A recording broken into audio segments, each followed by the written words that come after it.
So welcome everybody. Hope everybody's had a good week and looking forward to the weekend. I know I'm looking forward to the weekend, even though I've got to work, which sucks, but what are you going to do?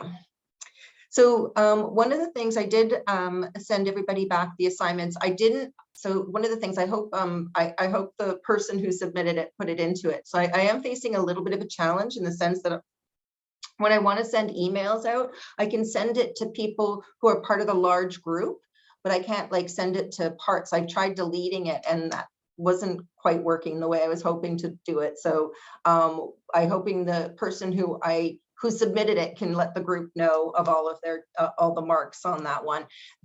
The purpose of this part of the assignment is just to make sure that you're heading in the right direction and that your scope isn't too huge. That's usually one of the biggest obstacles that people face in doing their case study, is that they choose a topic that's really, really huge. So, and that's okay, and it's okay to choose a topic that's really huge. Let's say, for example, the garbage patch. What a huge topic, like how do you actually focus in on that one? But I'll use that as one of the examples on that one. I would say is that, it probably would make sense to kind of think about it from the perspective of research for, let's say on that case study, research on where the large majority of the waste that is coming into the Pacific garbage patch is coming from. And they've done a lot of that analysis on that studies to see, like, from the materials that are showing up there, where is this stuff coming from? Because you need to know which river systems are the ones feeding into that. And then when you're thinking about moving from problem to solution, you can't deal with it on a global scale. You're much better off focusing in on specific kind of targeted countries where a large number of the waste is coming from and dealing it on a country by country basis. So I would kind of say that one of the things to do is just kind of the scope is really important to do, because if you have too broad a scope, you're going to be very overwhelmed in moving from problem to solution, which in the last assignment, that's going to be the main focus of it, is just the identification of the solution and how you would put that into play.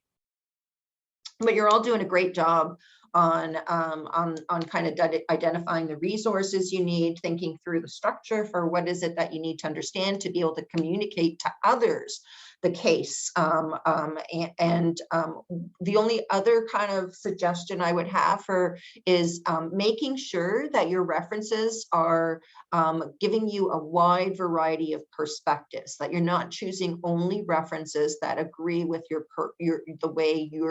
way you think the case study should go. I'm not saying that you wouldn't put a lot of effort into that. You absolutely have to, but you also have to understand it from a variety of different stakeholders' perspective. And that's really important for you to understand. In order, you don't have to agree with them, but you have to understand where they're coming from so that you can figure out how you work with them to where's there's common ground with them and when you can move from problem to solution, or at least what the issues and roadblocks they're going to throw in your way are, because they will throw roadblocks, as you know. So those are some of the kind of main things, but everybody did a really good job on the assignment. Yes, that's what I meant. Like, don't always just cherry pick the resources that agree with with the stance the way you think it should be. You're going to have to look at it from a variety of different stakeholder perspectives. So, is everybody feeling any questions yet on that first part of the assignment or the upcoming case study, or how anything that people want to talk about?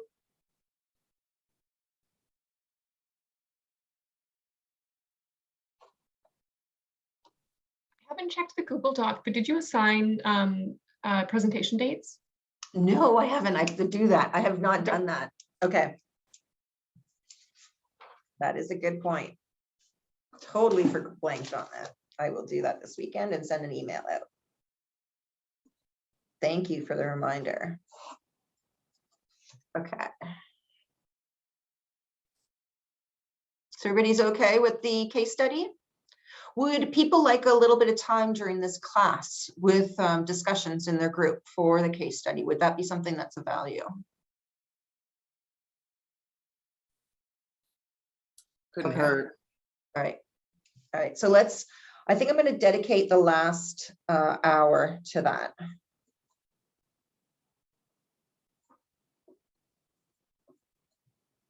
Okay. So what we're going to do is this week, I wanted to get a little bit more into the partnership brokering, stakeholder engagement, how you identify who all your stakeholders are, how you get them to work together, what are the tricks that you need to do.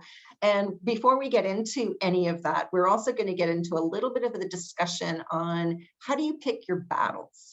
Now, you could also say that you're going to pick your battles based on what you're passionate about, what you care about. But even when you draw that boundary about choosing your battles based on what you're passionate about or what really drives you, even then you're going to have too many things that could be on the to-do list. So finding out which battles to pick is one of the biggest challenges associated with any of the work that you're going to do in environmental and social justice. There's just so much to work on that, and I apologize, I might be moving a little bit slowly. Is the audio okay? Because I'm calling in from the office and our internet sucks terribly. It's just crazy. So It's bad. okay to me. Yeah, okay. If there's any issues, please do let me know. I will turn my video off then. So one of the things we're going to be talking about today is one of the best research reports I've seen that really gives you a good clarity on what is it that makes for success. When you're taking on these challenges, what are the key ingredients that make for the most likelihood of being able to make progress? So even before we do that, I'm going to be sharing my screen and I'm going to do that. Where did it go? Oh, okay, sorry.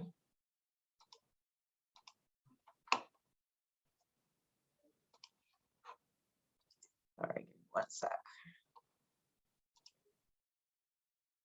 Okay.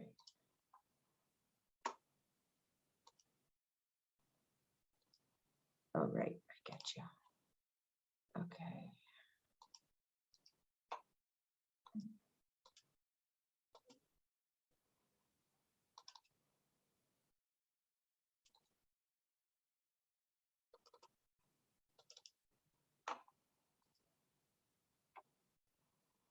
Okay.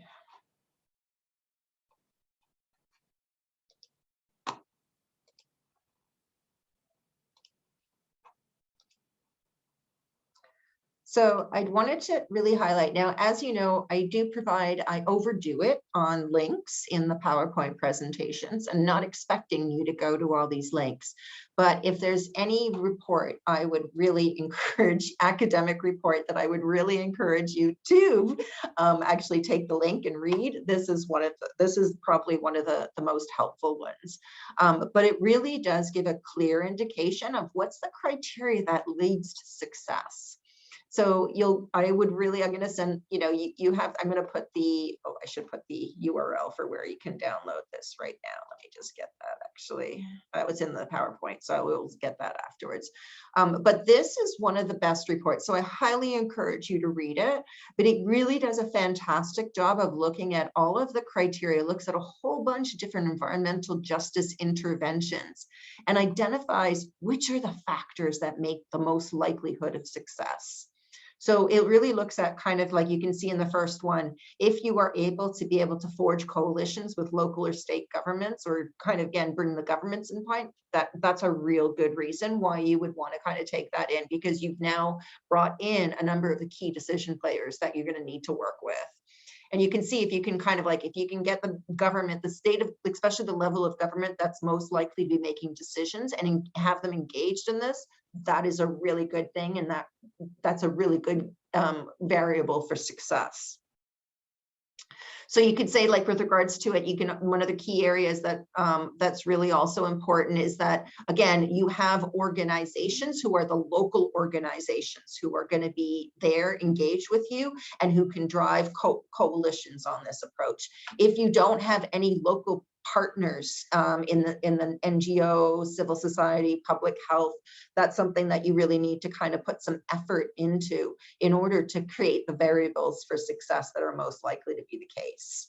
Let's say if you're kind of, let's just say, for example, you're a big national organization and you're dealing with a very local kind of situation, you're going to need to have those NGOs and civil society organizations that are local and build those partnerships with them to get that on board, because that's going to be a huge factor. And they often have huge networks that you would not have access to. So it's really important to build partnerships with them. So if the community has any legal recourse that they can use, that's always a great thing. But as we were talking about, a lot of the times environmental justice issues are not necessarily about what's legal and illegal. It's often more about what's right and what's wrong. And that's a harder one on terms of being able to use laws necessarily in a lot of environmental justice case studies. But if you have an opportunity for some legal framework that you can use, that's going to be another factor that's more likely to lead to success. It doesn't mean that that's something that's not, that doesn't mean that if you don't have something like that, that's not going to be a factor. It's just one of the kind of like variables that would help. In terms of civil disobedience, and let's face it, there's a, protest does require some disruption often to get on the profile. But again, if there is the ability to use kind of civil society and to create a bit of disruption in a way that gets you recognized with the powers that be, that is also a very effective strategy, as we all know. Another one that I think is really that came out is really, really important. So it's a lot easier to fight a proposed project than it is to stop an existing situation. So that's another kind of variable that you might want to take into consideration when you're figuring out which cases you can take on and which ones you can't take on.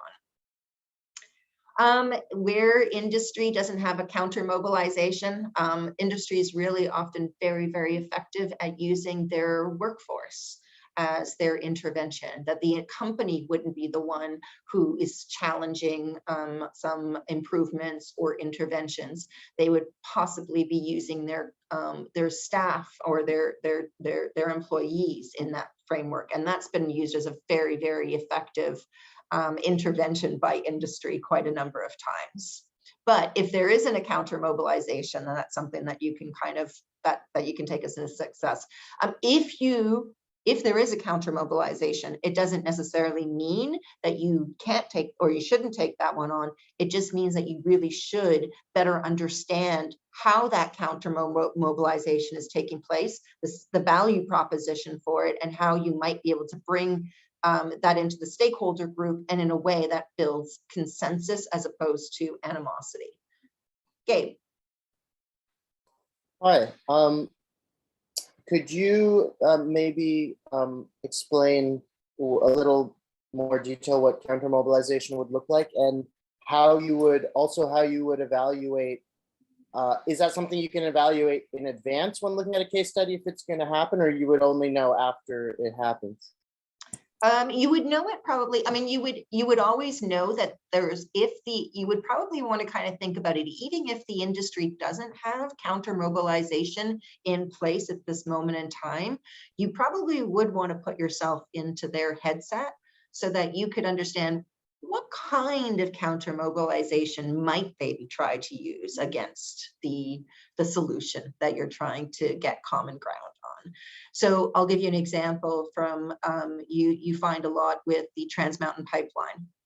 The industries were fighting and advocating for the Trans Mountain Pipeline, but one of the things that they did that was really quite interesting is they used the oil sector employees to send that message about the need for these types of infrastructure investments to the federal government. So they use the oil sector employees to actually send that message, and then send that message to society as well. And again, that's the kind of like that really brings that highlighting. This isn't about supporting industry, fossil fuel companies. This is about Canadians who are trying to retain their jobs and secure their livelihoods. And that would be an example of a counter mobilization that the oil sector used in a lot of the infrastructure discussions that are taking place with the federal government, but also what has been taking place in how they pitch it to society as well.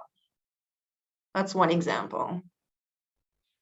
You mean in the way that like the companies would propagandize to their employees and convince them of the greatness of the industry? But not only, is that not, yeah, that's part A. But the purpose of that counter mobilization is not that it stops with their employees, it's that their employees become advocates for them to Right. other sectors of society. Okay. So yeah, because you could say like, you know, there's nothing stopping any company, but the question comes from, you know, pitching their point of view to staff, to their employees. It's a question of how they use and mobilize that in order for them to reach audiences in a different way than they as an oil executive would be able to do. And how does the company make that happen? You mean like they support. Well, the first part is getting employees to buy into this idea and then mobilizing their ability to make action on it. So it would be, there could be something as simple as like setting up the infrastructure that they might need, or using communications in the company, or providing just, you know, overall resources for them to do that. Christelle. I think sometimes it's also just as easy as like if companies, you know, especially if they put fear into their employees saying, oh, well, you know, if we don't get these subsidies, we're going to shut down, you know, and then that drives people to talk about it and, you know, like to whoever, fence sitters or whoever. And, you know, there's something about instilling that kind of fear because, you know, everybody needs to work and saying, oh, well, there are no other possibilities, you know? Yeah. So like, it's almost like closed-minded propaganda, I would imagine, right? It's narrow. It's like you could look at it that way, and I'm not saying you're wrong. I'm just thinking it's drawing a box around the situation. It's creating grassroots initiatives, even when they're not grassroots initiatives. They're actually corporate funded grassroots initiatives, or you know, and it's a very effective strategy, and it's used quite a bit. I don't know if you've ever read this book called Dark Money. I'm going to try and remember which one it is. I can't remember. I think her name is Linda. I think if I remember correctly. Let me just see. If you haven't read this book, it is a really interesting book. Oh, I should, here we go. Here, I'm choosing Amazon to bring it up, but it's Jane Mayer. That's who it is. Dark Money. And it's a really interesting book about how instead of actually, let's say, instead of paying taxes, corporate taxes, what has been used a lot is they set up charitable organizations, and then they donate to charitable organizations. I shouldn't say environmental, it's not that, but they set up these policy shop kind of NGOs that are seen to be objective, but they're all funded by, you know, pretty much libertarian money, rich, you know, libertarian money that gets into them. And then what they do is they get those organizations to do policy briefs, to do op-eds. They seem objective, but they're actually being funded by corporate interests for specific purposes. So that's something that we all know that happens as far as it goes. But the challenge on this one, the reason why it's called Dark Money, is because you can donate to charitable organizations and do it anonymously. and you don't know where the money's coming from. So it could be coming from a specific corporate interest that then the organization pitches that as their policy, and they seem objective, but we all know that they're not really objective because the money came from a certain source, and you need to know that source in order to identify if there's a potential or perceived conflict of interest. But if it's anonymous, you don't know that. So that's the first one. The second one that they did is, again, taking this money from, taking those kind of charitable donations and then funding grassroots initiatives that build campaigns that are grassroots initiatives to undermine the direction of something that they're wanting to do. But it looks grassroots, but it's actually not grassroots. It's actually funded by, organizations that has specific corporate interest associated with it. And then the third strategy that's part of this is actually funding academic institutions. But academic institutions should be completely and objectively neutral when they're doing their research, but when they're funded by specific kind of places. And again, you can do this anonymously. You don't actually track who's donating to where. You can do it anonymously. So there is an element of that. Personally, if it was up to me, I would just make a kind of no more anonymous donations. Enough of that. No, none of that. You're going to donate money. Everybody better know where the money's coming from, and for what purpose. So you can draw the lines, because the anonymous part of it makes it really hard to follow the money, to know about the conflicts of interest that you're getting. So you look at a lot of the strategies that have been in place by the Tea Party in the last 10 years, certainly, you see a brilliant strategy that they're putting into play. One, starting out, instead of paying tax dollars, they send charitable donations to organizations set up to send the message that they want sent out. And then secondly, they've built grassroots opposition to different things that they're trying to challenge. Third thing, they fund academic institutions for academic institutions to send out messages that they want sent out to the wider world. And so it's a brilliant strategy, but it's aligned with corporate interests. It's just that you can't always track what the corporate interests are, because you can't track the money as well as you should be able to track the money. But that would be an example of a counter mobilization. All the work that the Tea Party's done in the last year would be an example of counter mobilization that you can't necessarily say is the Tea Party doing it. You know what I mean? But it's a very strategic. Yep, go ahead, Christelle. Sorry, I was just curious, what has the Tea Party done? I haven't heard about the Tea Party in a very, very long time. So the money, the book I was talking to you about, the dark money, describes it. But what it means is the Tea Party is against government, against kind of government oversight, government intervention in market forces. So one of the things they do is really try and bring overall society over to their mindset that government should not be interfering in corporations and telling corporations how they run, reducing regulations, reducing the role of government in the market as a whole. And all of this is directly aligned with very specific corporate interests, but the way it plays out is that it seems to be a grassroots strategy. Right. Gotcha. I understand. Yeah. Well, everybody, they have a foundation like the Clinton Foundation or even the Bill Gates Foundation. They have their own agendas, right? Yeah, absolutely. Whereas and there's nothing saying that you couldn't have, just because you may not agree with them doesn't mean that they don't have the right to be organizations and funding that. No. Exactly. But those were just the two that came off the top of my head. But I remember when we did our project research last year for funding, I could not believe the money that was out there in all of the different foundations just in Canada, because even corporations have foundations, right? Mm-hmm. Part of it's greenwashing and part of it they also do for advertising too, right? We're good, you should use our services. Mm-hmm. Right? But anyway, but yeah, no, but they all certainly do have their own agenda. And that's okay. They are, everybody has the right to have their own agenda. I think the main point of it is that you should be, like, in my views, you shouldn't be able to make anonymous donations.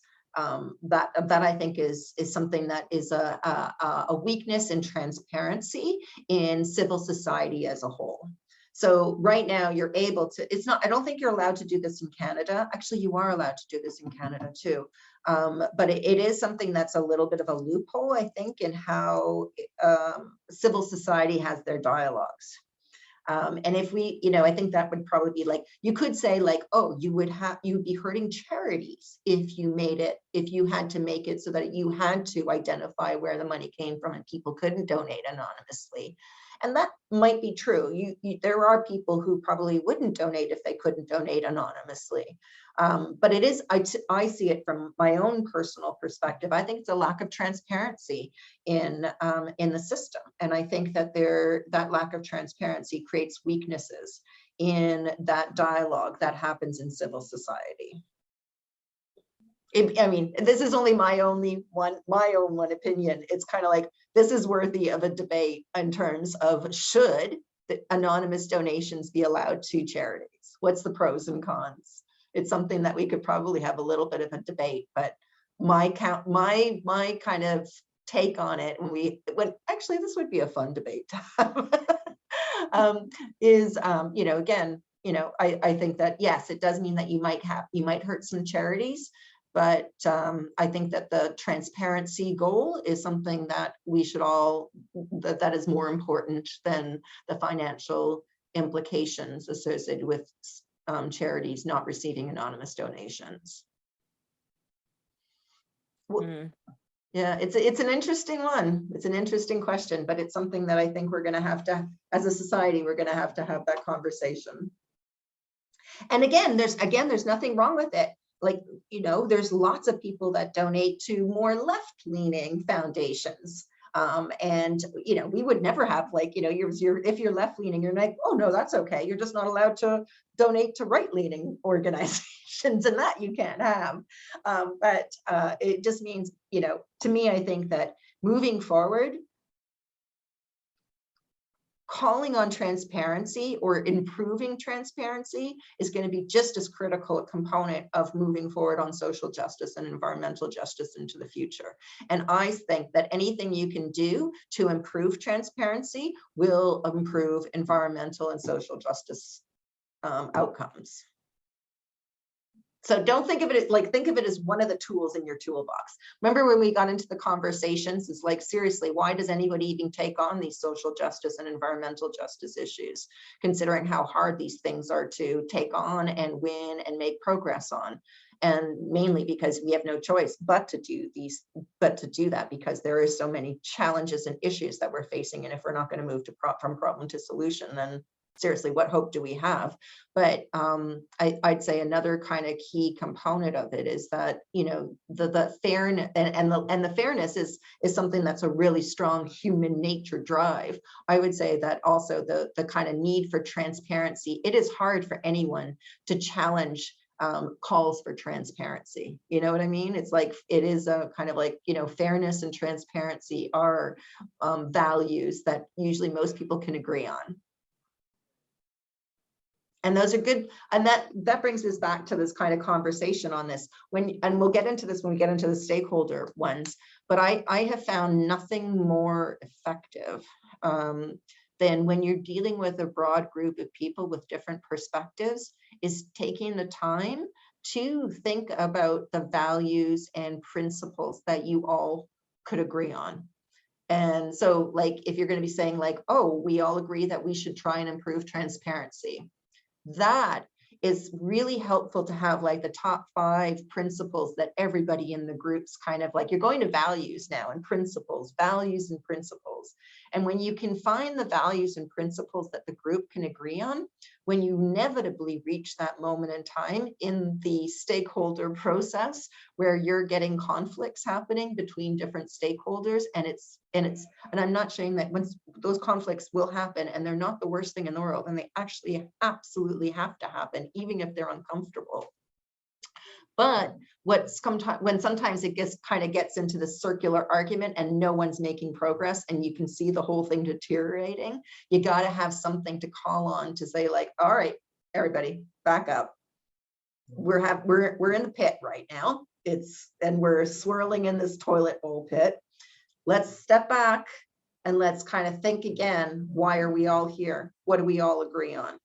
And when you can pull people back from swirling in that debates pit and use the values and the principles that everybody did agree on, it's a really great way to pull a deteriorating stakeholder engagement out of the pit.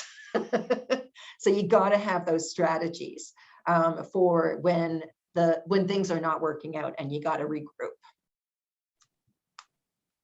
So that's one of the areas, and we'll go into this kind of discussion about how what's one of the first things that you need to do when you bring a varied stakeholder group together.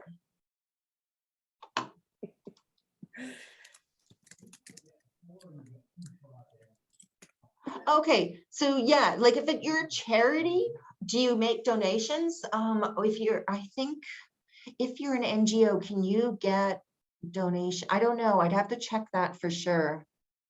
I think you can.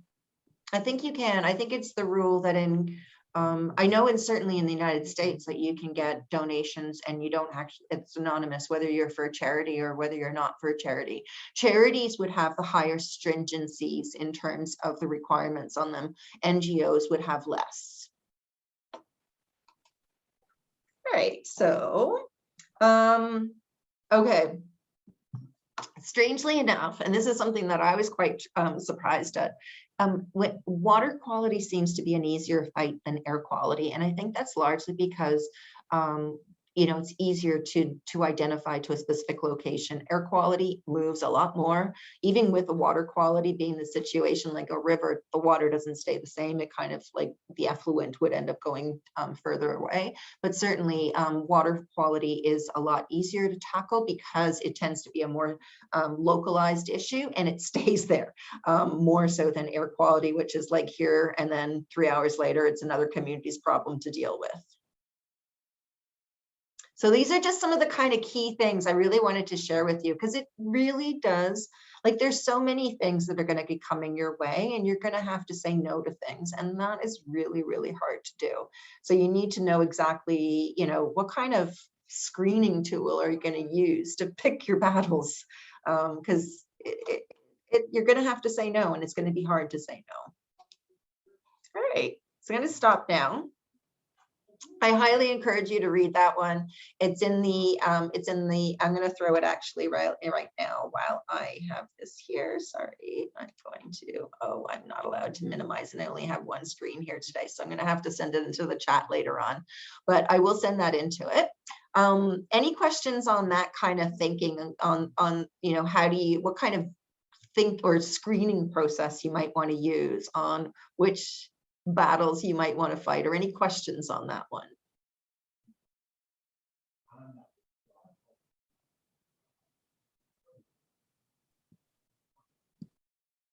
What might be some of the other screening tools that people might, or kind of screening criteria that you might think about bringing into your thinking? Christelle? I was going to say an ounce of prevention might be worth a pound of cure battles. It always is. Yeah, it always is.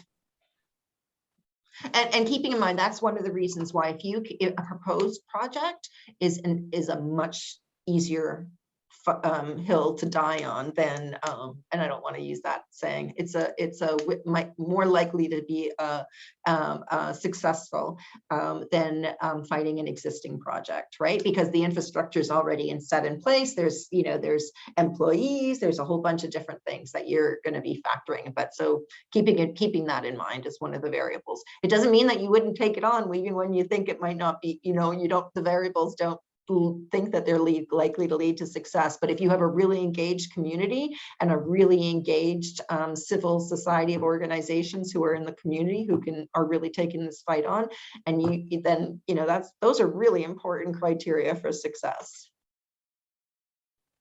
I would never take on a fight that I didn't have the community wanting to, you know, work hard on this issue.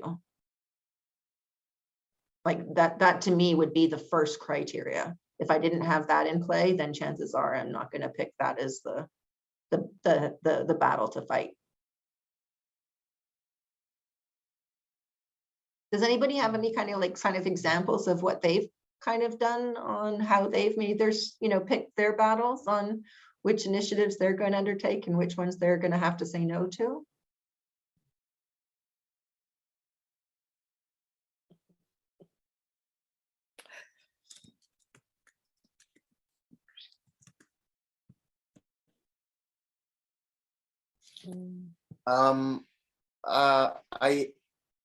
I mean, I think not having done anything at like a high level that's like any major campaigns, just more personally, like what sort of protests will I get involved in, or what sort of things will I try to learn more about? It's I guess it comes down to a few things. I mean, like personal interest, I guess, is part of it, and just aligning things with like your life and your schedule. Like, what are you able to take on? You know, Yeah, for sure. And Christelle? Well, like Gabe just said, sort of like personal battles. But if I'm going to pick a battle, I have to make sure that it's not winning the battle isn't going to, you know, basically cause more destruction than just, you know. But once again, hindsight is 2022, because you don't necessarily always know, you know, if you would have been different. So it's, difficult. Future reading is very hard. Yes. But the one battle that I used to work with kids, and the one battle I could never win was getting a child to eat something that they didn't want to eat. So that was, you know, and so it's basically, I think a battle is that I wouldn't take on in that line of thought is forcing somebody to do something that they didn't want to do, because it's never going to pan out, you know. Like, absolutely, telling them that they wanted, they should. Yeah, sorry, go ahead. Sorry, you might try and convince or talk your way, but like the idea, like you can't force someone to do something that they don't want to do. Like, you just can't. Yeah. I mean, you could try and strong arm in a team. I would say certainly that, and you try and get consensus or consent, maybe not consensus. You don't always need consensus in a group, but you need to have everybody consent that this is the direction that they think is the right direction. Otherwise, they're not a stakeholder group. Then you had to break up your stakeholder group too. And but one of the things that's really important is fun. Like, we think of these conflict time periods in these stakeholder groups as the worst times of the worst thing that we need in our stakeholdering. But in many ways, they're not, because inevitably every very diverse stakeholder group is going to have conflicts that come into it. And there are going to be people in that group who don't think that they don't agree with the way, the direction, or what the majority of people think on it. Now, it doesn't mean that that's a breakdown and you can't find consent in the whole team. What it means is you truly need to dig into understanding why they don't want to do it. what are their issues that they're facing on it. You need to understand their mindset in order for you to find out if there's enough common ground across the team that you can find a way to get to consent from across the team. But then I think that's one kind of interesting thing to kind of bring into it. It's always nice if you can get consensus in a stakeholder group, but you don't need consensus. You just need everybody to agree that this isn't a deal breaker. We can all, there's enough, the pros outweigh the cons on this one. Let's move forward with it.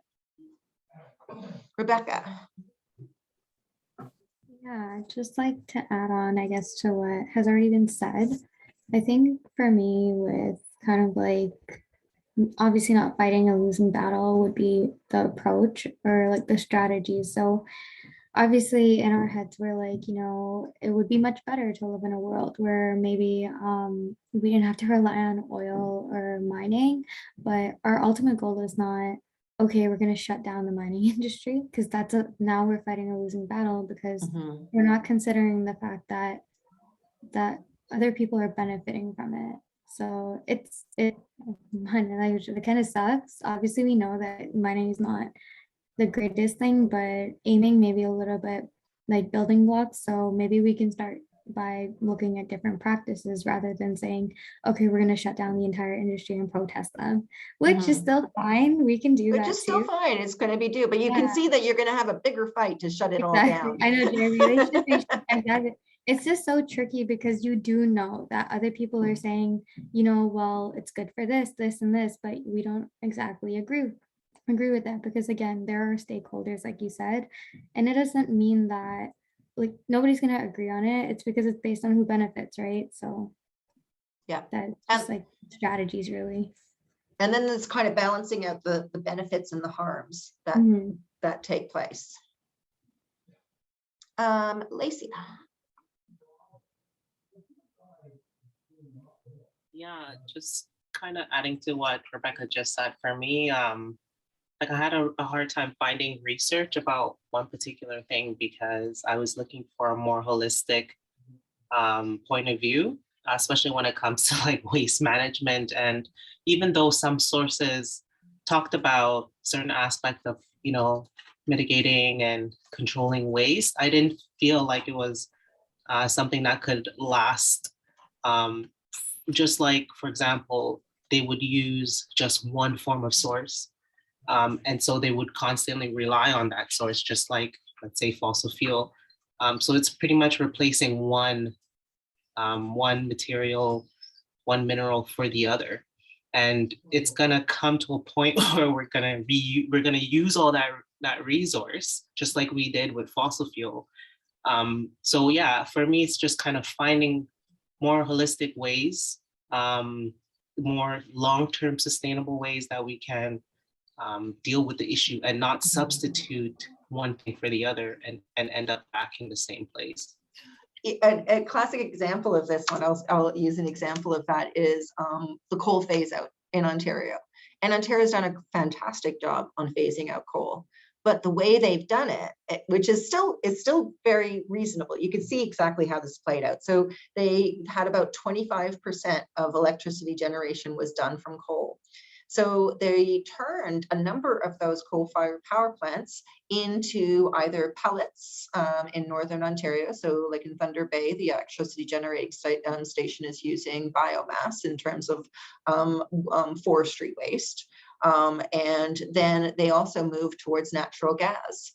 And it meant that instead of actually having about 25% of Ontario's electricity coming from coal burning, they now were using only up to about 4% of Ontario's electricity generation using natural gas. So they switched out their use of coal to natural gas, and they were only using it for their peaker plants, which meant in the peaker plants is that the one thing that's really good about fossil fuels in the electricity generating system is you got to admire it. It can be turned on and off at will. When you need it, you turn it on. When you don't need it, you turn it off. It's fantastic for that. In many ways, it's like solar storage. It's just that the fact is that it's changing our whole carbon cycle. But what it means on that one is that you did a switch out and you did reduce it. But now we have a government in place who has made the decision that we have this infrastructure for natural gas generation, and it can accommodate about 25% of Ontario's electricity generation. So instead of actually investing in the energy transformation towards renewables and distributed energy, they decided, hey, look, we have all this infrastructure. Why the hell are we only using it 10% of the time? Let's just ramp it up. And that's any future electricity we're going to need, just ramp up those natural gas power plants. That's what they're there for. You could say that, yeah, that's one of the reasons why they're there for it. But the main reason they were there is because they're fantastic for peakers. So when you really need, and it's a super hot day and everyone's running their air conditioner, that is the most expensive electricity that anyone can actually do. It's always needed at the peak, the extreme times that they need it. That's super expensive electricity. And the natural gas plants are fantastic at meeting that, being very flexible, meeting that need when it comes up and then dropping it down. You can't do that with nukes. You can't take your nuclear power plant, ramp it up and then turn it down and then ramp it up and turn it down. That would not be a good thing to do. So but you can see that you could say like, oh, well, that was a great idea. It was smart. You phased out coal. But now we're in this situation where we're dealing with a different government that has thought, well, no, we're just going to ramp up natural gas and we're just going to use the infrastructure as much as we possibly can. And it is a smart decision if you didn't care about GHGs and climate change. But if you do care about GHGs and climate change, it is not a smart decision. In addition, it just puts Ontario further behind because we're not making progress on the transformation in the energy system that we need towards going into renewables, going into distributed energy resources, getting fossil fuels out not only of the electricity system, but over the energy system as a whole. So we gave them credit and they deserve it, but not so much anymore. Christelle. What do you think the Ontario government should do? If I had a magic wand, I would say I would not get rid of my natural gas peaker plants. I would probably still keep them for at least another decade. But I would not be using them for base load. I would not be using them to meet the base requirements of our electricity system and our needs. So I think what I would probably do is put a climate lens on energy decisions. And then you look at exactly how you're applying, how are you able to meet the energy needs of different populations or different companies in a way that meets their needs while still keeping GHGs as low as possible. So let's say, for example, let's take an example of a new development. Let's say a new residential development, about 5,000 homes. Let's just say you did that way. So if you built them to be as energy efficient as you could, let's just say if it builds passive house standards, whether it be Energy Star standards, and definitely geothermal would be definitely one of the criteria that I would use on that one. And then that's first thing, but building envelope is always the best place because then that's true efficiency. You're reducing the need for energy in the first place. First thing everybody always has to do. Second thing after that one is then finding out how can we replace the fossil fuel use with non-GHG emitting energy sources. So geothermal is a really great example of that. I think one of the things, I'm going to add that to another future class. We're going to go digging into some geothermal examples and how that plays out. What that means is that we all know about the traditional geothermal use that is in the place in Iceland. Iceland uses a lot of their geothermal seismic activity that their homeland has. Just by the sheer fluke of geography, they actually are right on a hot spot. And Iceland is actually on a hot spot in the exact same way that Hawaii is on a hot spot. And it's also where two plates meet. So it's the North American plate and the European plate that meet right in Iceland. So it's a very geologically active area. So they can drill holes down. They get a lot of heat. They boils the water or some other liquid form. It turns the turbines. It generates electricity. Now, if you're lucky enough to be on a very seismic active area, such as Iceland, kudos to you. Great opportunity. Canada doesn't have that kind of seismic activity in the way that it can generate electricity, but The heat from the ground can always be used. And geothermal, what it does is that you drill a hole, you would drill holes, and you were then taking air from the ground rather than from the exterior air. So let's just use an example. It is the middle of summer and you want to cool your building, but it's 32 degrees outside.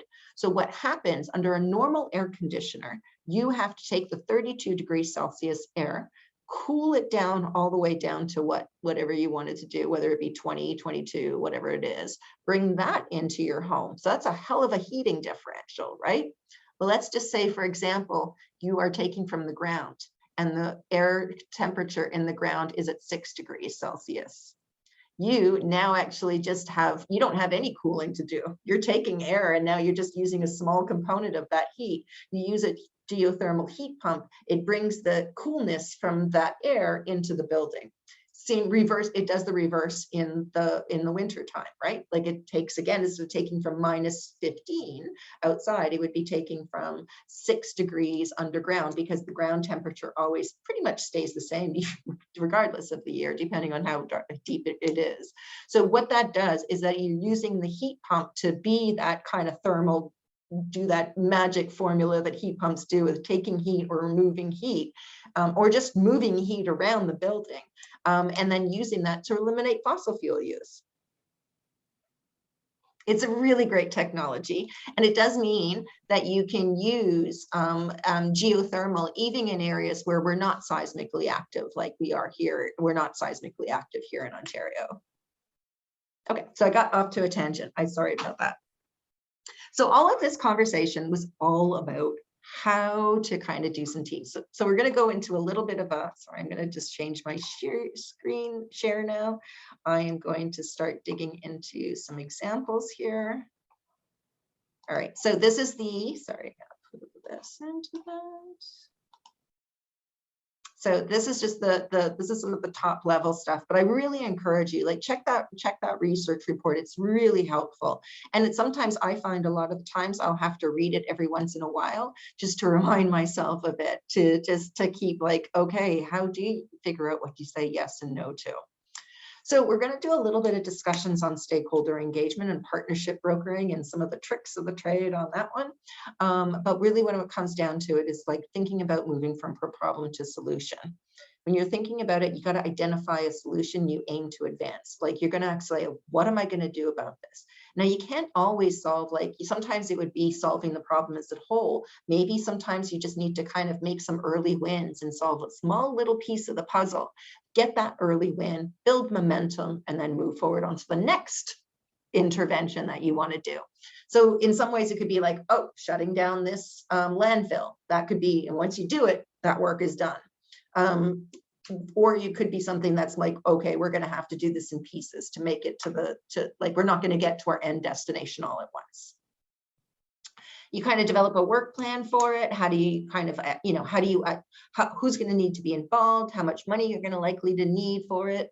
What are the activities that you're going to do? What are some of the outputs that you're going to be like? Are you going to be, is it a report at the end of it?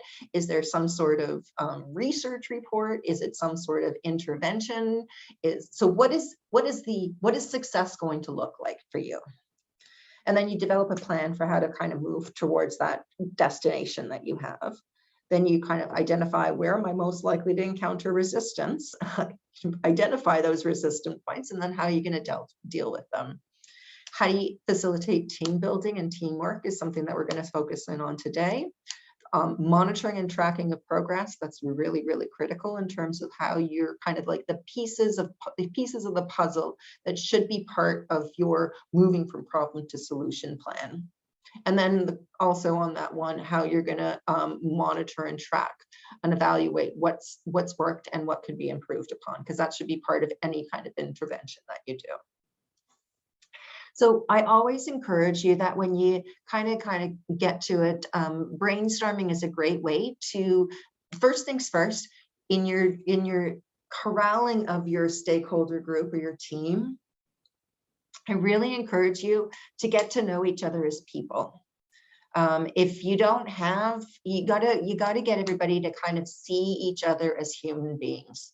That you might disagree with each other, you might have very different perspectives, but you have to like build that recognition of everyone as individuals. So even when let's just say, for example, even when that fossil fuel executive comes in, they are still a person.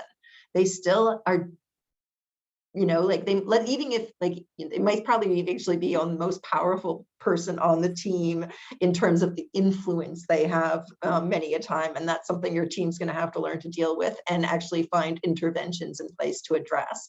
But we're all just people here. And, there's got to be some kind of team dynamics that you build up. You can challenge different perspectives, but you can't make it personal with each other. Like there's certain dynamics that are in the team that are going to deteriorate your team and not enable them to work together. You got to nip those in the bud. And part of the brainstorming rules of engagement, what I would also be part of the question is, what are the values? Like that's where I would kind of say, like maybe one of the first things that you should do with your team is, obviously, you still have to get everybody up to a common level of understanding. So the case study presentation, where you're bringing everybody in, each of them are doing their case study from their own perspective, the way they see it. They're all sharing their perspective with each other. That would be one way to kind of get everybody an understanding of what's everybody's take on this and how do they see this case in terms from their own perspective. But at some point in time, you're also going to have to kind of identify like, okay, how do we work together on this one?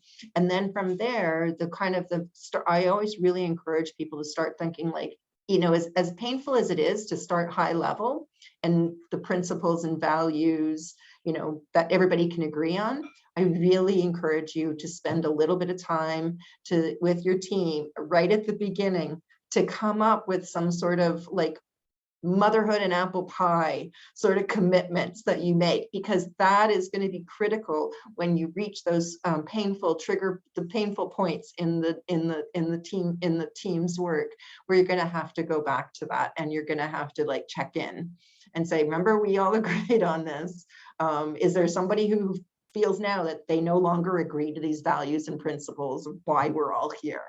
And they, that sometimes, I'm not saying it's always going to work, but, hopefully 8 times out of 10, it's enough to get people out of that pit of disagreement where they are, and to be more treating each other like people, like individuals, and also moving from problem to solution rather than getting lost in debate. So I would really encourage you as part of your team building exercise to spend a little bit of time with it. It seems like a waste of time and you're not achieving anything in the sense of like deliverables and tasks that you probably have as your work plan, but it can save you. It's a really good tool to have in your toolbox to be able to go back to. So I'm going to use an example here in terms of reducing air pollution exposure in schools and daycare. So air pollution is a huge issue. Now, your ability to impact air pollution on a geographical scale is often very, very limited. So let's just say, for example, you wanted to draw awareness to air pollution as a public health concern, but you weren't necessarily, how do I take this on? Who do I do it with? Like it's such a big issue. What state, like, do I just do it at the whole overall airshed level? Probably not. You'd probably want to focus in on a kind of smaller little piece of the puzzle in order to figure out, you can build your stakeholders, because you might not have enough people calling for air pollution improvements until you do your community engagement work that you need to do, so that you have a larger team of people calling for it. And it's not just an NGO or a charity, because your ability to achieve what you're looking to achieve on your own is pretty limited, hence the need to work with others. Like this is all a team play. Like very rarely have I ever seen one organization on their own be able to pull this stuff off for improvements and moving from solution to problem to solution. So an example of this is, let's just say, for example, in terms of air pollution awareness, you can do a number of different initiatives. You can do schools and daycares. You can also do gas stations, right? Like you're thinking about it. What do you think are some of the kind of pros and cons of, let's just say, for example, we're going to have 2 debates. One, that we should do air pollution education and awareness building at schools and daycares, or we do it at gas stations. What do you think would be some of the pros of doing it at a gas station?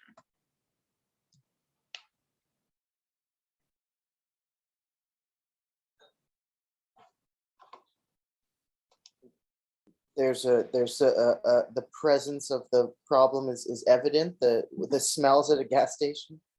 Yeah. And it's your target Bring them audience in the first place too, right? Like they're the drivers who are the ones who are emitting the air pollution. So it makes a lot of sense that that would make a good intervention, right? And it seems to make sense. The one thing that as you kind of dig into this a little bit more, you'd think, okay, so I mean, what other option does a person have who's gone to fuel up their vehicle? Like, unless they, like they could buy an electric vehicle, that would stop them from needing to fuel up with fossil fuels. But that's a big decision point change that they would need to make at that point in time. So that would be something that's a future intervention that they could put in place. It's not something they could act on now. You could also kind of be educating them at that point in time about how to be more fuel efficient, how to reduce the emissions based on how they drive. So that might be one possible way of doing an intervention. One of the things that did kind of, test this out. So let's test this out. And going into gas stations, one of the problems with it in terms of using that as an intervention point is it's only a one-time encounter with them. You're very less likely to have the same person you have an ongoing conversation with. So being able to make a change with a person based on one intervention with them is pretty damn slim. Usually you'd need to have a couple of them to actually get them to the first time they hear it is great. Second time, maybe a little bit more, it's resonated. Usually they say that's got to be like 4 or 5 or 6 times. You got to say something with someone before they actually think about it, not as a kind of something, an intellectual piece of information that they've taken in, but in order for it to intellectual piece of information to result in a behavior change. That is a very different thing. Information acquisition, behavior change. And the environmental field has thought for the longest time that if you give people information, you will change their behavior. I don't know, what do you guys think? Right or wrong? It turns out it's totally wrong. So no, yeah, Jess, go ahead. Yeah, it just strikes me as like a total tragedy of the commons issue. Like everybody's making this decision to like drive their kids to school or to daycare in their cars when it's like a walkable distance or there's like public transit. And it's just, I feel like having some sort of action at a school, it kind of helps to personify these issues. You're like building a community of people who care about children. It's like, oh, if you care about reducing air pollution for your children, would you like to step it up and like and campaign and something larger against fossil fuel companies? You're kind of like, yeah, I think by going to a gas station, you're like, you're right, you are trying to target fossil fuels, but you're not like building that community, and your target isn't really you're not like tugging at the heartstrings to get people behind your cause. Yeah, it's all very practical, like they're there to do a practical thing and you're interfering with the thing they have to do. So in terms of using human nature and social norms, and again, you wouldn't know this until you tried a little bit of time to find out like which is a better intervention place for building awareness on air pollution. Is it daycares? Is it schools? Is it gas stations? Like where is it? So you got to try it and see what happens. Rebecca. Hey, Gabby, maybe I'm interpreting this wrong, or maybe me, but how do we know the line between guilt tripping someone and educating someone? Because I think when I was hearing about the gas station example, I feel like it's very tricky because say if like, okay, yeah, there's the option where maybe they can buy an electric car, but then not everybody has that option. So I don't want someone to feel bad for that, but I do want them to understand the implications of choosing to drive a gas fueled car. So yeah.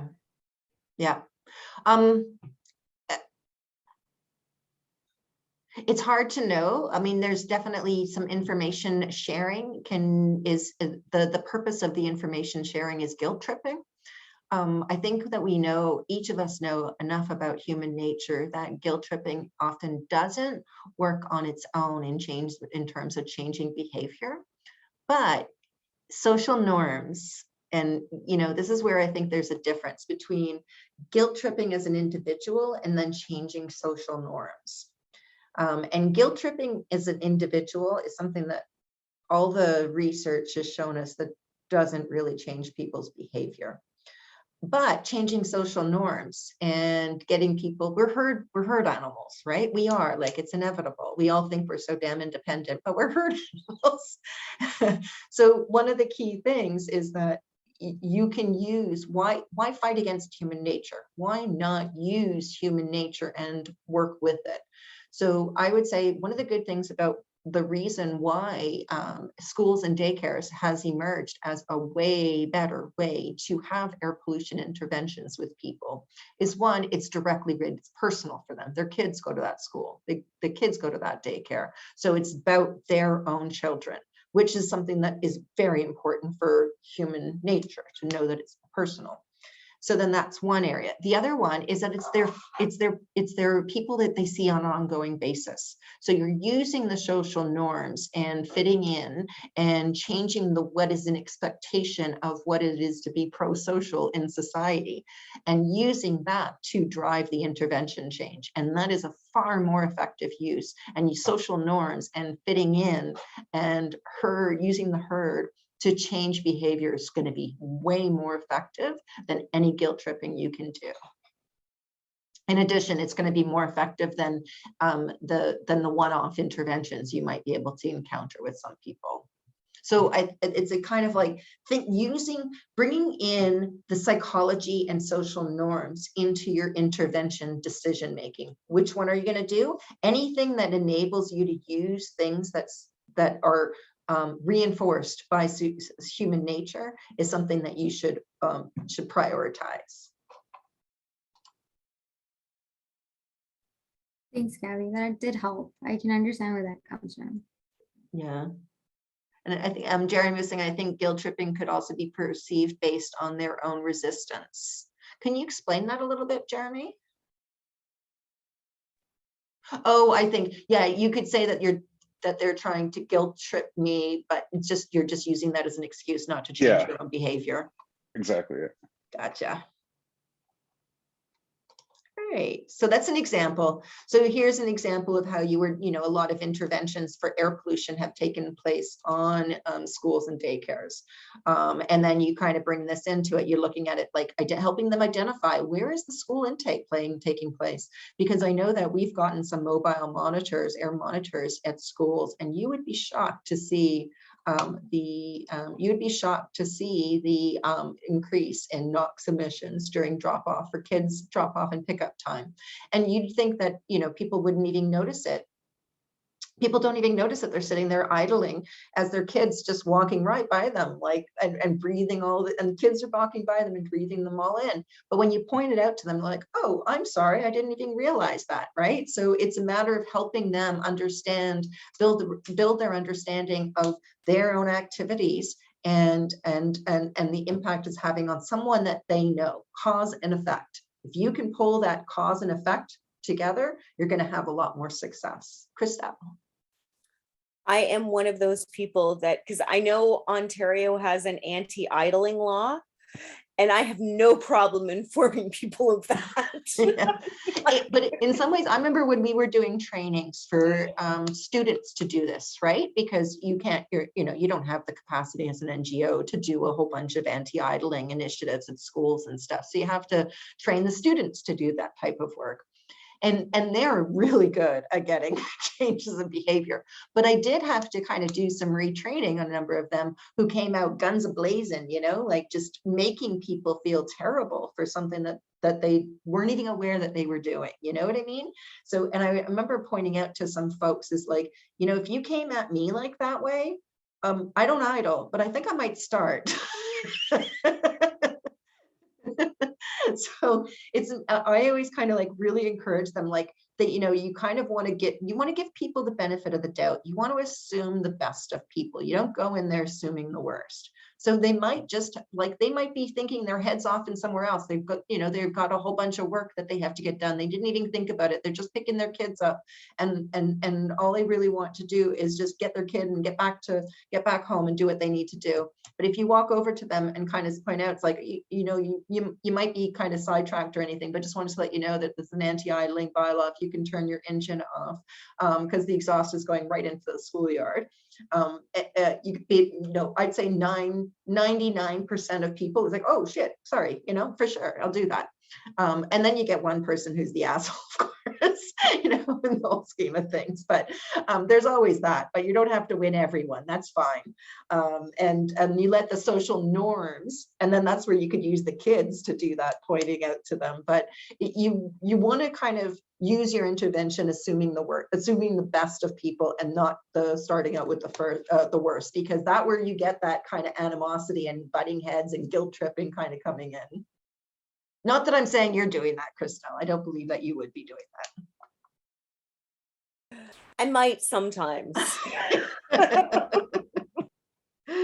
So this is just an example of, like, in terms of picking your battles, where would you do it? So we've always really kind of highlighted schools and daycares are really great places for that. The gas station, not so good in terms of the effectiveness of actually getting any progress on it. You could say that, oh, you're doing education, but in one of the things that we've learned over the years, and it's taken far longer than it ever should have to really sink in, is that it's not information that changes people's behavior. And I know that's so counterintuitive because we think it is, but it's not. It is the information combined with the expectations of what is the right thing to do in society, what they see other people doing, and how you can use the human nature of a herd mentality to your benefit and to your intervention. So really bring that into your thinking about, how do you use human nature to support your efforts, rather than trying to fight human nature. That's one of the main things, if I could kind of share that up.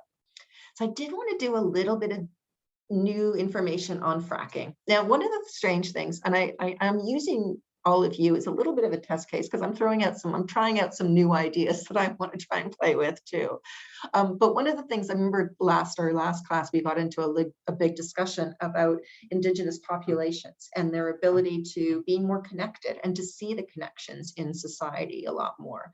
And I think that is directly related to the dependency on nature, which in our Western industrialized society, let's face it, we don't have as much connections to nature as they used to.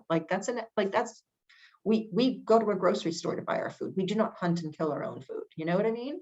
So, or we don't grow our own food. We do in our backyards or whatever, things like that, but it's nothing compared to what it used to be. So we had a lot more connections and understand interdependencies. In our Western industrialized society, that look at the big picture, that look at the interconnections across all of the different parts of our society is something that we've lost towards our present focus on specialization. And I'm not saying that specialization hasn't provided society with a lot of great things. It certainly has. That I'm not saying it's an either or. It's a matter of how do we get these two to come together better? Because that's the thing I'm kind of thinking about. I used to think that it was just a technological and system change fix to solving something as complex as climate change.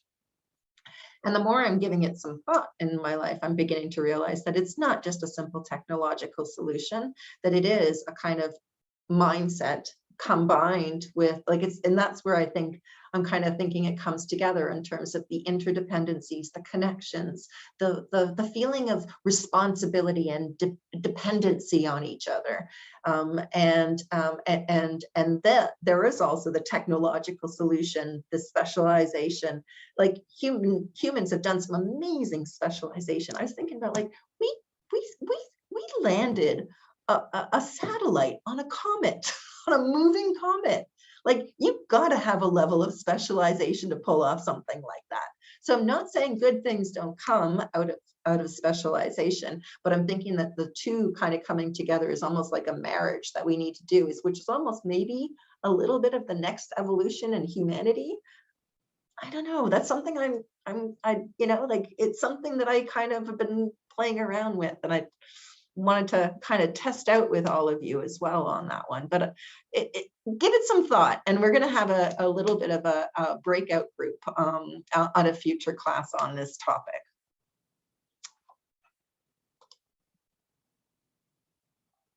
Yes, I think that there is an element, like, because it's not like, I think that's really what I'm kind of thinking about it now, is that it isn't just a technological fix. It is an evolutionary change in humanity that also needs to take place, which is a very daunting thing. Like, in some ways, I went to, when I was kind of thinking through this, I did go into a little bit of a depression, because the technological fix seems easier than a changing human nature, changing our mindset, like that seems very daunting. But it's almost like it's a chicken and egg thing. You can't make the systemic technological changes until you have that understanding of connection and interdependency, and maybe. So anyway, it's just something go ahead, Gabe. I think I know what you're talking about, and I feel like I've thought about it too, and it has been depressing, especially because I might have once thought that humanity maybe did seem to be progressing in general in a positive direction, but with the events of recent years, that's not such a sure thing anymore, and you wonder if it's possible. In some ways, also, you're thinking about it, yeah, there's no doubt that there's been a very traumatic number of years, and things don't seem to be on the upswing on that one. But in some ways, it's also part of the news cycle to tell us the bad news. Like, where's the news channels for the good things happening in the world? And unfortunately, that's where they're using human nature to manipulate us and to sell their advertising, because we know we have a tendency towards far more focus of putting a lot more mental energy into threats than we do into opportunities. So they're playing on that in terms of their own modus operandi, and they're working with human nature on that. So you also have to kind of, again, put your own kind of draw your responsibilities around your own boundaries of what you will engage with and what you won't engage with as part of that process. But it is something that is worth kind of having a little bit of a more philosophical discussion and what it means. And yes, it does feel way more overwhelming than the technological solution. But in some ways, it seems like the two of them are really connected to each other, I think. And I don't know, it's just something I'm playing around. I'm trying to reconcile my own brain around, and yeah, I'm going to drop that one now. But I think another reason why I wanted to kind of bring into fracking and have a little bit of a discussion, let me just see what the time is now. Oh, because we should probably go into break before we do this. Okay, so what we'll probably do is we're going to take a 15-minute break now, and then we're going to come back into talking a bit about fracking. And one of the things I wanted to talk about is, we always used to think that renewable resources were the ones that were going to be with us in perpetuity. Like, that was the whole idea of renewable resources. You can regrow it. You can, it could be with us on perpetuity. Fossil fuels were something that were always called on the non-renewable resources, in the sense that they can be rebuilt under the right circumstances, but they get rebuilt on a geological time scale. They're working at the 4.5 billion years of Earth's lifetime, not on human lifetimes. Whereas, even trees, which have a much longer lifespan than humans, are still kind of considered renewable resources. Fisheries, renewable resources. It seems, it's interesting that we're having a lot more issues with our so-called renewable resources than we are with our non-renewable sources. We've got enough coal to dig up and burn that will certainly cook our carbon cycle to a whole new level of extreme. So it's not the limited in terms of coal that we would have. And we thought we were limited in fossil fuels, but then humanity fixed that up with a technological solution called fracking, opened up a whole brand new source of cheap natural gas that we now have this problem to deal with.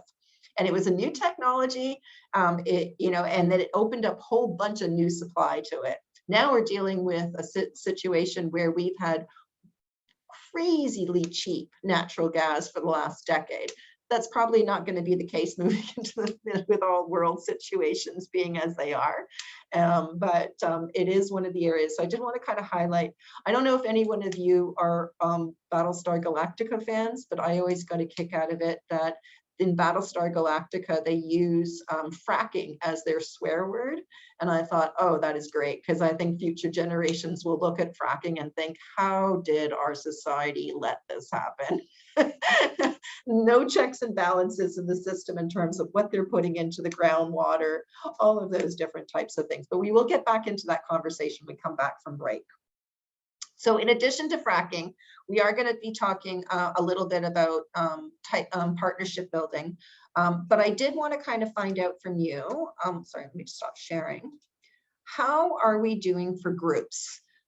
Do we want to use the last hour of the class to give the groups a chance to kind of get organized and on working on the case study presentation? Is that something that makes sense?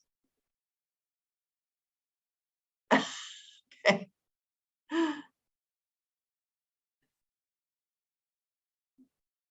Would that be useful? If you can just like thumbs up or verbally just let me know that that's something that works. Yeah. Okay. Let me just. Perfect. Okay, so we'll do that for the last hour. I'm going to go really swing. I'm going to swing through some of the partnership stuff really quickly. We're not going to dig into that. We're going to be spending more time on case studies here and for today. But I'll give you a little bit of in terms of, we'll go a little quick tour, and then we're going to go more in-depth tour on the next class. So not next week, which is a week off. So I hope everybody has a great week next week. But when we get back afterwards, we are going to go digging more into the stakeholder group. Okay, so it is 4:23 right now. We will come back at 4:45. I'll give a little bit of an introduction to just a teaser into the partnership building work that we're going to be doing at the next class, and then we'll go into group time. Does that sound okay? All right, so I will see you back here at 4:45. Thanks.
Hey.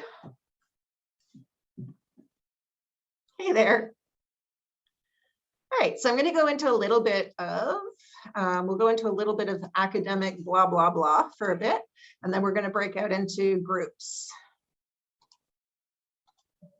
All right, so what I wanted to do is share just a little bit of top, well, first we're going to go into some fracking information. Actually, I'm going to go back. We're going to hold off on the fracking.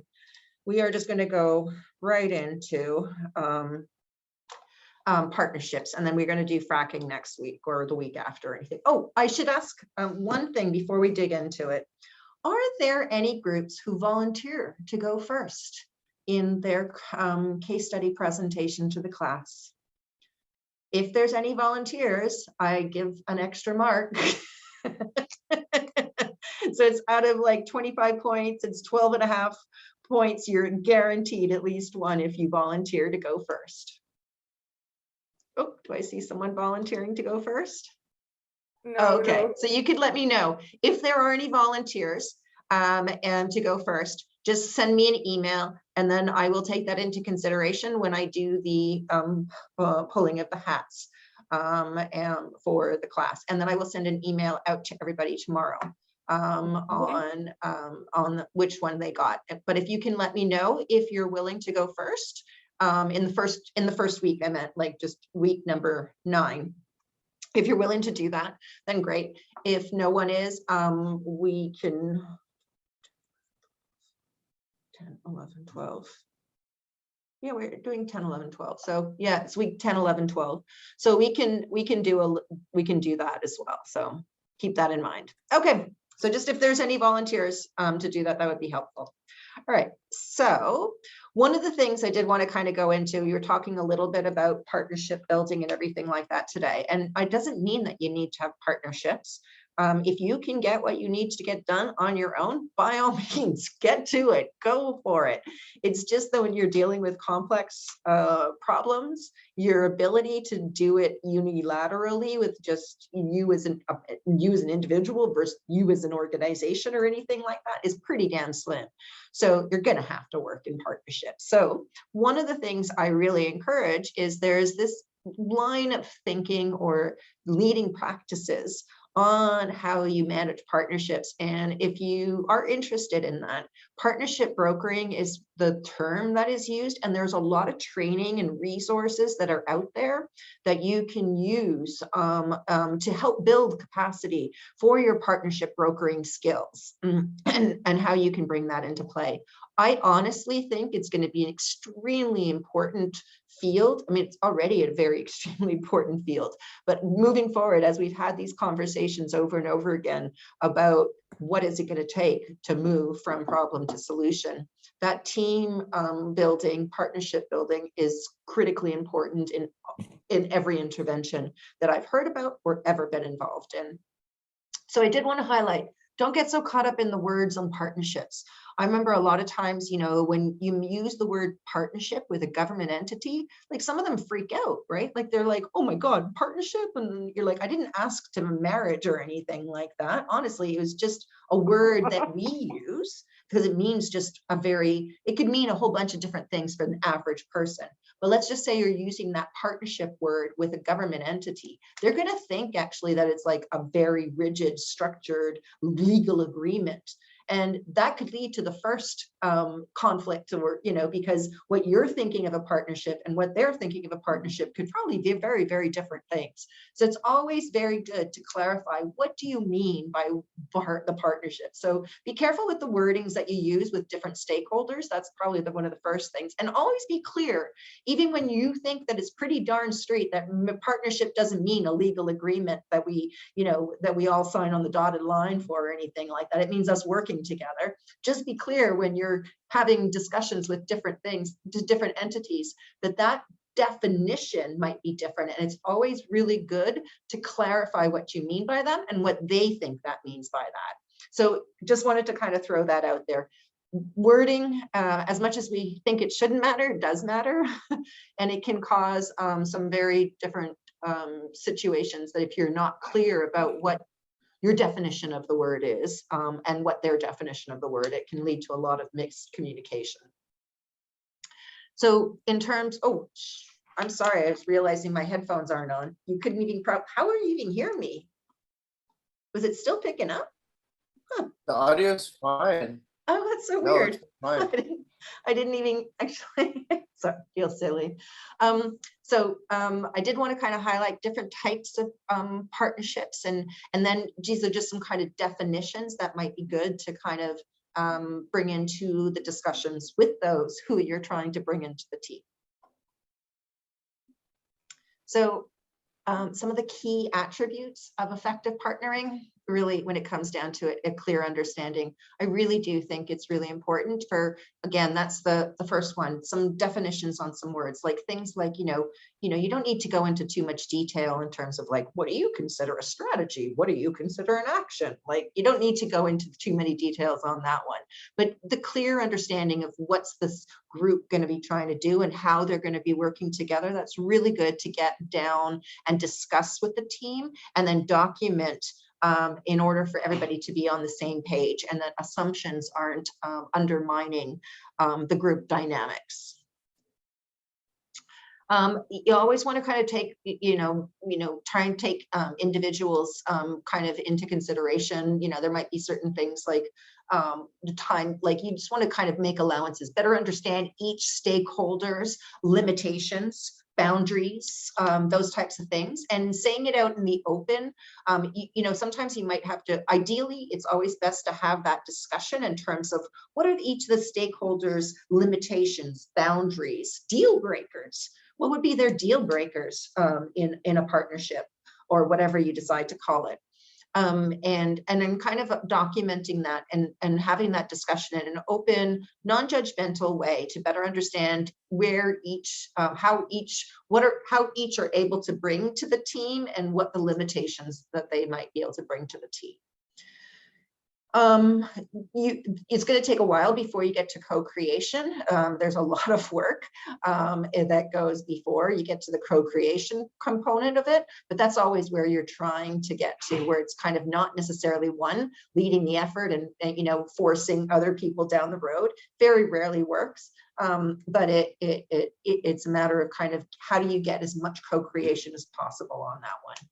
Recognizing the risks and benefits, and that's probably where the values discussion, the brainstorming on values and discussions, it's like the fairness or the equity in the sharing of risks and benefits across stakeholders.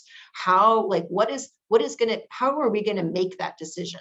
What is considered a sharing of risks and benefits? So those are the kind of conversations in the brainstorming session that it can really open up a lot of insights into each stakeholder's point of view. I'm not going to be lying here. I'm going to be honest and say it's also these little nuggets of gold. So you can figure out exactly where you're probably going to have some really good critical conflict points. And that brainstorming and sharing of limitations, boundaries, deal breakers will really help you understand what you might need to keep on your radar as potential issues. But if you have risk mitigation strategies because you knew that these were likely to happen at some point in time, then you're in a much better position than if you didn't actually engage in that dialogue with your team to know what are going to be the likely conflict points that the team will inevitably encounter. That was our talking about the mutual kind of accountability, transparency, those kind of discussions. Having those discussions in your team is a really good way for everybody to relate to each other as individuals. Oh, what are intangible resources? I'm glad you asked that one. Okay, so intangible, a lot of times, some stakeholders, particularly those that are in the kind of community or NGO who don't have a lot of resources, will come to the table. Like one of the inevitable steps that you're probably going to encounter as you're doing all the stakeholder engagement, everything, is everybody's going to kind of at some point in time do an asset map. What is it that they can bring to the collective effort? Now, NGOs and communities always underestimate the value that they bring to a team. they always kind of end up kind of saying like, we don't have resources, we don't, you know, we don't have a lot to bring to the team. What they always seem to forget is that it's not just about financial resources. Remember, what about human resources? What is social resources? Your social trust, your reputation in the community. You don't think that's an asset? It is absolutely an asset. Your connections, your networks into the community, all of those are amazing assets that you bring to the team, but it's often not recognized as an asset because we, again, all have a tendency to think of our assets as financial resources that we bring to the team. And the social capital that you would bring in, the community networks, the connections that you have, the network building that you have, those would be kind of considered intangible resources because they're not some things that people often kind of consider assets. But let me tell you, they are absolutely assets, and they should be recognized as such. So in many ways, as you know, if you're kind of leading the team and trying to do this partnership brokering, part of your job will be to help those entities who probably are underestimating the assets they bring to the collective and help them think of think of the assets that they do have and bring and identify those in more intangible resources. So I did want to kind of highlight that one. The one thing that's important is like, yes, you're absolutely there to solve problems, but how you go about solving problems and the process that a partnering takes place is just almost just as important. Because even if you, let's say, are achieving your outcomes, but the partnering process means that the team building wasn't as robust as it could have been, what that means is that you're probably going to have a single intervention that you can achieve with this team because you're going to have a hard time getting the team back together because they're not really a team. So it might be that you might need to slow down the solution components to do more team building. So it's sometimes you got to take both into consideration and not only consider the solutions that you're putting into play, but also how the partnership team can be sustained over the longer term. Things that would undermine trust within the team. How would you address that? Because if you lose the trust in the team through your intervention action, you're going to have to rebuild your team. And probably that's going to be a hell of a lot of work. And you want to avoid having to rebuild new teams. If you can use the same teams over and over, you can imagine the same thing. Anytime you're kind of working on this relationship sort of stuff, it is really time consuming to build that trust. Super easy to lose it, super easy to break it, but building it up. Sorry, what was that? Sorry, my mic was on. That was my computer saying no, it was no. 5 o'clock. Oh, sorry. So sorry. No worries at all. So just wanted to kind of highlight that. Don't throw your team under the bus just to make some or you might decide to do that, but just be aware that you don't be assuming that just because you're going to solution that your team's behind you. If you do something without the team's kind of consent, then that will undermine trust and you will probably have to build a new team in your next intervention. And very few interventions can go from like 0 to 100 all in one go. It's usually an iterative process. All right. So what time are we at now here? Okay, so it is 5 o'clock now. Do people want to kind of get into their teams and start working on their case study presentations? We can do this, these topics at the next week. I mean, I think let me just stop actually. Sorry, let me just go back here for a sec. I want to do something really quickly, go through it. I'm going to go through one thing because I think this might help you in your case studies. So we're going to go into a little bit of questions on your stakeholder engagements that I wanted to kind of highlight. Some of the questions that you might want to be thinking about in your stakeholders It's like, first of all, you're going to be identifying your stakeholders by just brainstorming who they are. Who are the possible players they can be? Then you want to do some analysis on prioritizing them. You're not going to be able to treat all of your stakeholders equally. There are some people who are going to be higher power, highly interested people, and then you probably need to manage them very closely. There's going to be some people who are high power, but they're not as, they're not as much affected, and they're less likely to be interested. So you just probably might be keeping them, keeping them satisfied, understanding their issues, but they're not going to be as important in terms of your prioritization of your stakeholders. There's some folks who are low power, highly interested people. Those are really, you got to keep those informed. You got to really work with them pretty heavily.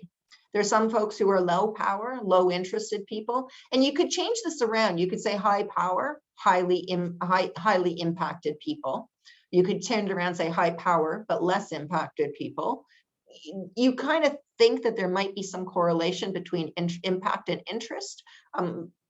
We could have, again, that would be a philosophical debate that we'll have to get into on that one, but it's low power, highly interested people. We can say that's low power, highly impacted people.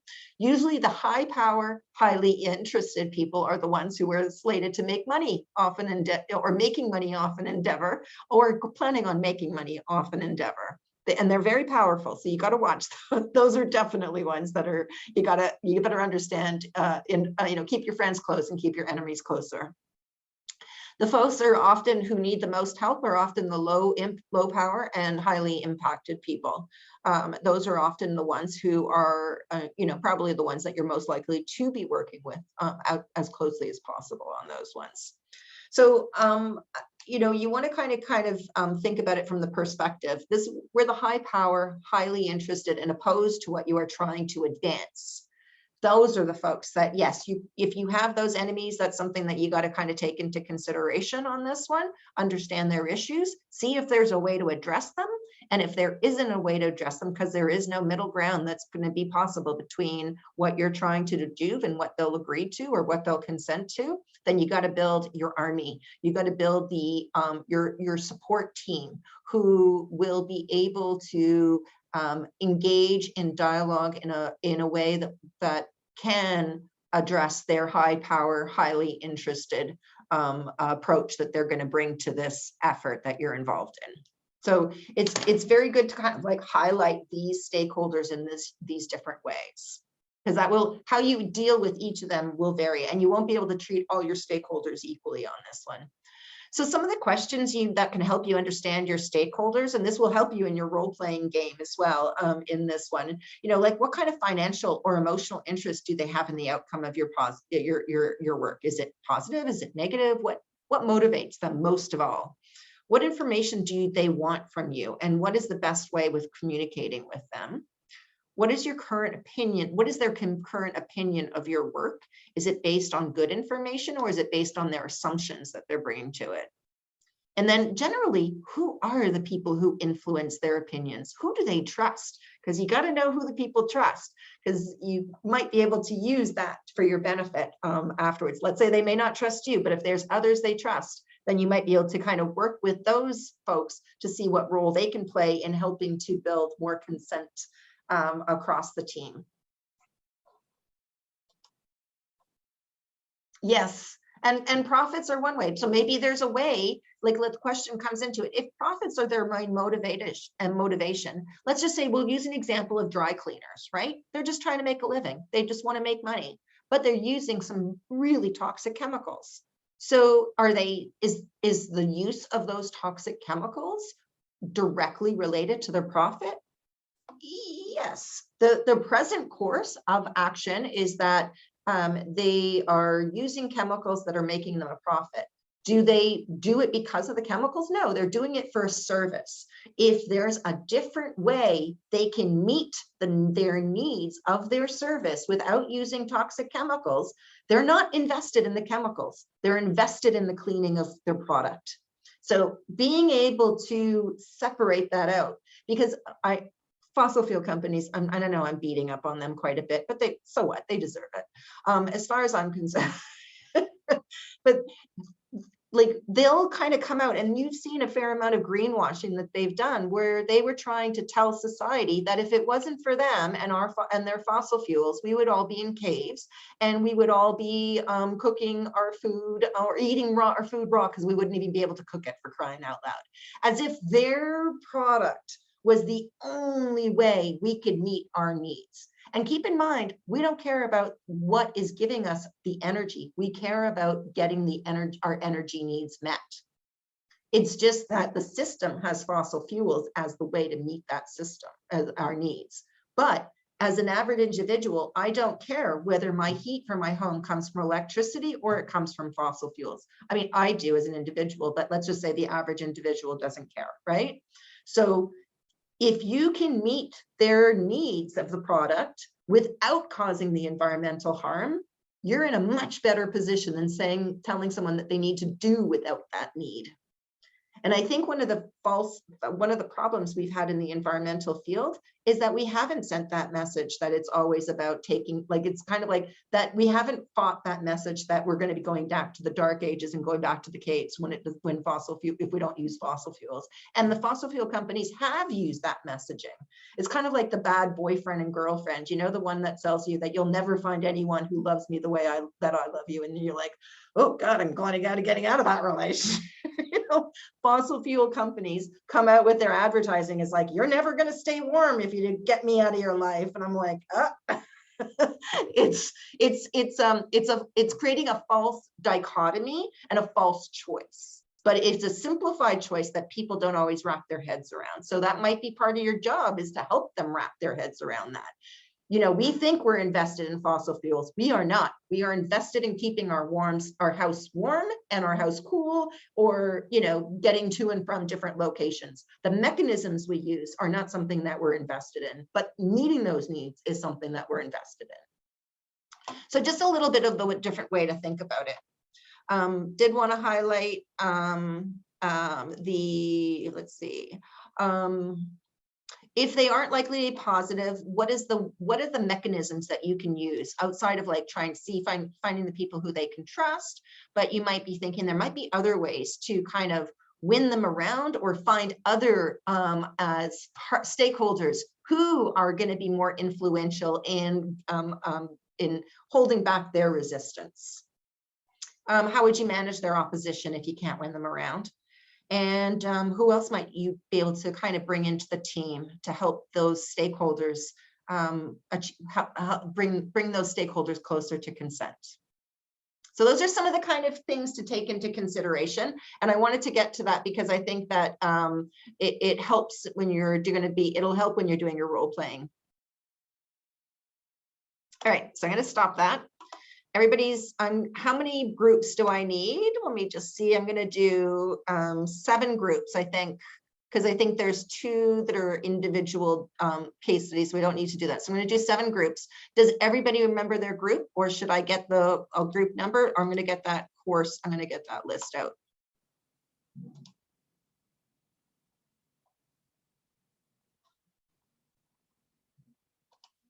Okay.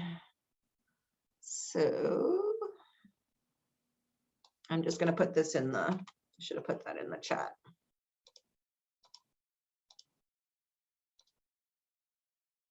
This is I've gotten so used to being able to have 2 screens, and I'm just setting up in an office right now. So I'm going to just, okay. All right. Sorry. I'm just going to do it in things. I'll just read it out so that everybody can remember their group. Sorry. Oh no. Okay. Sorry. Got it. I know what I'm doing wrong now. Okay. Group 1, Ontario Power Generation and Fossil Fuel Phase Out. Let me just.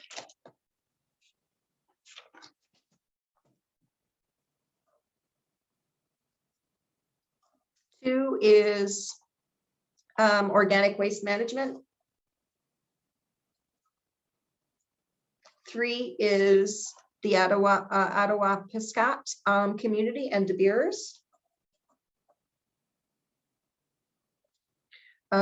Group 4, Site CDAM. Group 5, blockchain, the climate champion or climate villain. Group 6 is the the Pacific Garbage Patch. And I think that's good because we'll do group 6. So there's 6 groups. Everybody knows their group that they're going into. Yeah, and then for the ones who are doing it individually, they can just, it's easy coordination for you guys. But I just wanted to give you some class time because I understand how difficult coordination across groups can be, and especially in virtual kind of formats, it's really challenging. So I apologize for doing that, but gotta do group work. It's just the way it is. It's just good practice no matter what. All right, so I'm going to break out into groups. I'm going to make, can I make someone, just in case, I'm going to, let me just see. I'm going to make, who's the first one? Anthony. I think you might be leaving Anthony for that one. Christelle, can I make you the host? And that just means that, oh, no, sorry, I can't make you the host. I'm going to make you, sorry, that's okay. I am keeping myself as the host. That's good. Okay. So I'm going to make breakout groups, 6 of you. I'm going to assign, I'm going to let participants choose you guys choose your room. And then what I'm going to do is once you're done, you can just leave the class. And if you have any questions, you can probably, actually, does everybody, you can text me. I'm actually gonna run off and do something else right now while you guys are working on your breaks. But if you need me for anything, you can text me, and my number is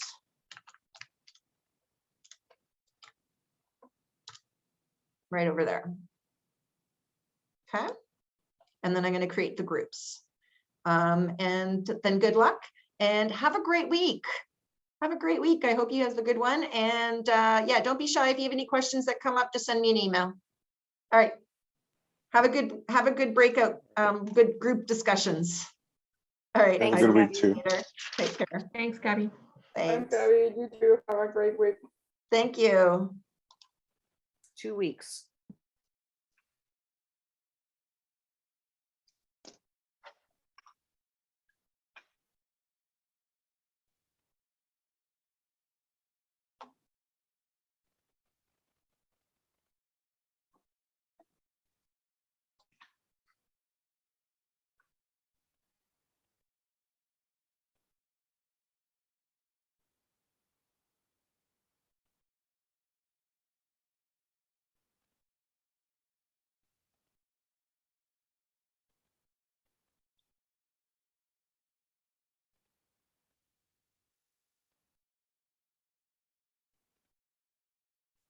Where am I going?